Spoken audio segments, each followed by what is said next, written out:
واحد المراه راجلها مات وخلى لها بنت وحده، ضربت عليها الجفاف والعذاب والويل الكحل وقراتها ورباتها احسن تربيه. هذيك البنت جاها واحد العريس لاباس عليه، الام فرحات قالت بنتي جاها ود الناس ميسور غتعيش في الخير وغتعيشني معاه حتى انا في الخير وغتنسيني في العذاب اللي دوزت عليها.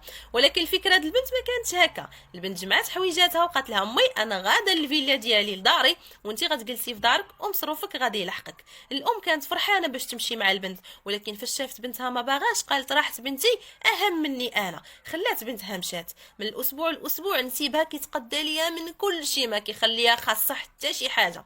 واحد السيمانه نسى ما صيفطلهاش وهي تسولو قالت له الراجل وصيفتي لامي السخره؟ قال لها رانا نسيت. قالت له الا نسيتي هي دابا غتسمي جايه تدق علينا في الباب. قال لها لا جات راه امك مرحبا بها. قالت له ما عندها ما تجي دير تجلس في دارها مصروفه راه كنصيفطوه ليها. هي ما كملتش الهضره سمعت صونت في الباب، مشات فتحات الو شكون؟ قالت لها بنيتي انا. قالت له ها اللي قلت لك ها هي جات. قال لها وحلي لها مرحبا بها هذا غير نسيب شوفوا كيفاش كيهضر.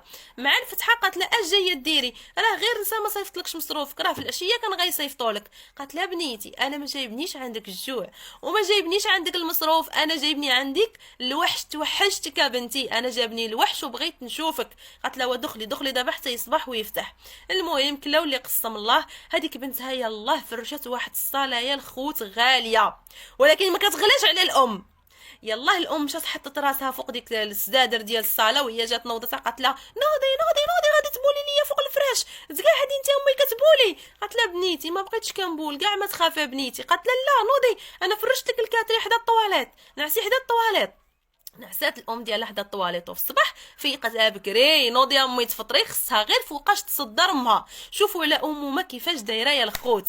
هي هذيك الخوت نوضتها في ديك الصباح قالت ليها نوضي تفطري باش راجلي يديك يلحقك. ها هي السخره بدات كتحط ليها في ديك السخره ها هو الدجاج اللحم هذاك الشيء ديالك كامل تقديناه لك. كتقول لها بنيتي انا راه ما جايبانيش السخره، انا راه ما جايبنيش عندك الجوع، انا راه جايبني عندك الوحشه بنيتي، خليني نجلس معك غير سيمانه ونشبع منك يا بنيتي غير يومين ونشبع منك. قالت لها ما عندك ما تجلسي ديري معايا انا فاش غنتوحشك غنجي نطلل عليك. الام غاده تخيلوا معايا وصلت حدا الباب طاحت ديك الام وتوفات.